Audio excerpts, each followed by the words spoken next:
Hello guys, I'm Shishupal Gansham Sivagela. Currently I'm working at Stomedigo Kudasan as an IELTS PTA trainer. Here I am here with my YouTube channel English by Chanakya. Here you will get regular videos on IELTS PT as well as spoken English. So please subscribe to my channel and also hit the bell icon to get the regular updates of my regular videos. Main ત્રણ પાયા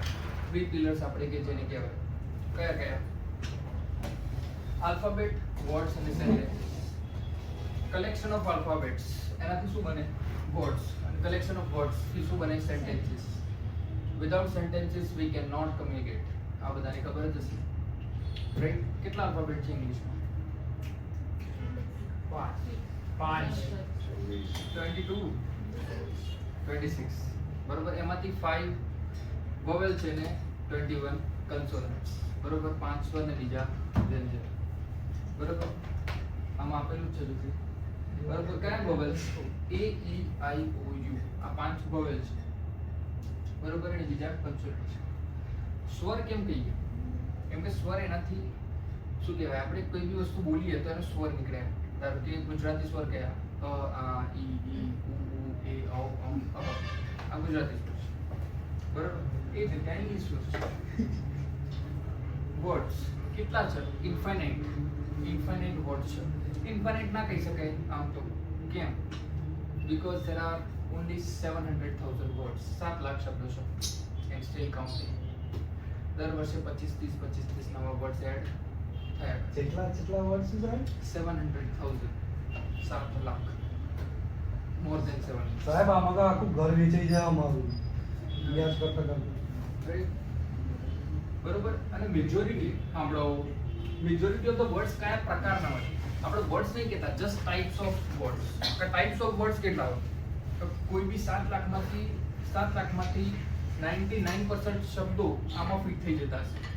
right type words ના આપણે કહીએ કે type of words કયા હોય તો કે either it will be noun pronoun verb adverb adjective preposition conjunction interjection આ આઠમાંથી ક્યાંક ને ક્યાંક ફિટ થઈ જતા હશે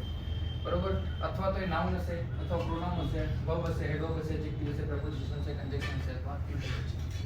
આ બધા આપણે વારાફરતી એક કરીને ભણીશું રાઈટ ત્યાં કંઈક છે અથવા ત્યાં કંઈક છે